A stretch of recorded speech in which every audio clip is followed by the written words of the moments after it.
നാമനിർദ്ദേശ പത്രിക സമർപ്പിച്ച ശേഷം എം സ്വരാജ് മാധ്യമങ്ങളെ കാണും. നാമനിർദ്ദേശ പത്രിക സമർപ്പണം ഇന്ന് പൂർത്തിയാവുന്നു. പിന്നെ പിൻവലിക്കാനുള്ള സമയമൊക്കെ ഉണ്ടല്ലോ.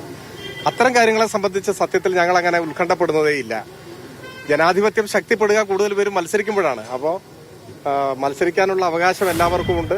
ആരും മത്സരിക്കരുതെന്ന് പറയാനൊന്നും നമുക്ക് അവകാശമില്ല. അപ്പോൾ മത്സരിക്കാൻ ആഗ്രഹിക്കുന്നവരൊക്കെ മത്സരിക്കട്ടെ. ജനങ്ങൾ അതൊക്കെ വിലയിരുത്തിക്കൊണ്ട് വിധി എഴുതുകയും ചെയ്യട്ടെ. അപ്പോൾ നമ്മുടെ ജനാധിപത്യം കൂടുതൽ ശക്തമാകും. നമുക്ക് അങ്ങനെ ആശിക്കാം. ശക്തമായി തടിയുയർത്തി വോട്ട് തേടാമെന്നുമാണ് ഇന്നലെ CM പറഞ്ഞത്. മുഖ്യമന്ത്രി പറഞ്ഞത് വളരെ അഭിമാനകരമായ വാക്കുകളാണ്. മാത്രവുമല്ല, ഈ ആർത്തിരമ്പി വന്ന വലിയൊരു ജനസാഗരം ഇടതുപക്ഷ ജനാധിപത്യ മുന്നണിയുടെ നേതൃത്വത്തെ ആകെ വളരെ ആവേശഭരിതമാക്കിയിട്ടുണ്ട്. അപ്പോൾ മുഖ്യമന്ത്രിയുടെ ചില പ്രയോഗങ്ങളൊക്കെ വളരെ സ്പോണ്ടേനിയസ് ആയി വന്നിട്ടുള്ള പ്രയോഗങ്ങളാണ്. അത് ജനങ്ങളിലും വലിയ ആവേശവും ഉത്സാഹവും ഒക്കെ സൃഷ്ടിച്ചിട്ടുമുണ്ട്. നാടാകെ ആ ഒരു ആവേശ തിമിർപ്പിലാണ് ഇപ്പോൾ ഉള്ളത്. LDFന്റെ വോട്ടുകൾ അല്ലെങ്കിൽ LDF ഈ നാട്ടിൽ തുടരണം, കേരളത്തിൽ LDFന്റെ ഭരണം തുടരണം എന്നാഗ്രഹിക്കുന്നവർ, അത് LDF പ്രവർത്തകർ മാത്രമല്ല. അങ്ങനെ തെറ്റായ ഒരു ധാരണയും ഉണ്ടാകാൻ പാടില്ല.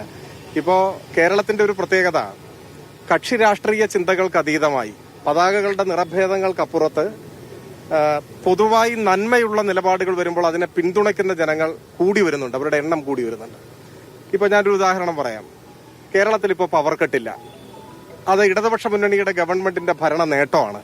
കൊച്ചി ഇടമൺ പവർ ഹൈവേ വന്നു, മറ്റൊട്ടേറെ ചെറുകിട വൈദ്യുത പദ്ധതികളൊക്കെ കമ്മീഷൻ ചെയ്തു. അങ്ങനെ നമ്മൾ വൈദ്യുത പ്രതിസന്ധിക്ക് ഒരു വിരാമം കുറിക്കാൻ പറ്റി. LDFനെ എതിർക്കുന്നു എന്ന കാരണം കൊണ്ട് ആരെങ്കിലും പവർ കട്ട് വേണമെന്ന് പറയുമോ? ഇല്ല, പറയില്ല. LDFനോട് എതിർപ്പുണ്ടാവും, പക്ഷെ ഇത് നല്ലതാണ് എന്ന് പറയും. നമ്മുടെ റോഡുകൾ നന്നായാൽ, ആശുപത്രി നന്നായാൽ, പള്ളിക്കൂടങ്ങൾ നന്നായാൽ ആരെങ്കിലും അത് വേണ്ടെന്ന് പറയുമോ? ഇല്ല. ഇപ്പൊ ക്ഷേമ പെൻഷൻ ഇപ്പൊ 1600 കൊടുക്കുന്നു.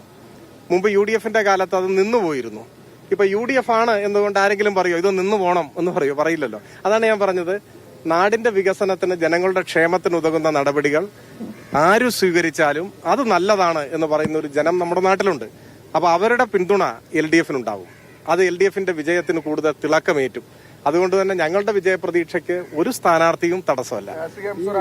ഒരു 4ാം മുന്നണി നിലവിൽ വന്നു എന്നാണ് അൻവർ പറയുന്നത്. ചില ചെറുകക്ഷികളൊക്കെ കൂട്ടി ഒരു 4ാം പ്രതിരോധ മുന്നണി, ജനകീയ പ്രതിരോധ മുന്നണി എന്നാണ് അതിന്റെ പേര് എന്നാണ് പറയുന്നത്. എനിക്ക് അറിഞ്ഞൂടാ, ഞാൻ അറിഞ്ഞിട്ടില്ല.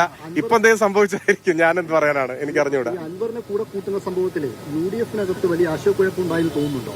അല്ല, ഞാനത് കഴിഞ്ഞ ദിവസം പറഞ്ഞിരുന്നു. അത് ഞങ്ങളുടെ ഒരു പ്രശ്നമല്ല. ഞങ്ങൾ അതിനെക്കുറിച്ച് ആലോചിക്കുന്നതേ ഇല്ല. അത് അവരുടെ ഒരു പ്രശ്നമാണ്. അവരുടെ പ്രശ്നം അവർ പരിഹരിക്കട്ടെ. ഞാൻ ആ പ്രശ്നത്തിൽ ഒരു അഭിപ്രായവും പറയുന്നില്ല. അത്രയേ ഉള്ളൂ. അപ്പൊ ശരി, ഓക്കെ, സന്തോഷം, താങ്ക് യു.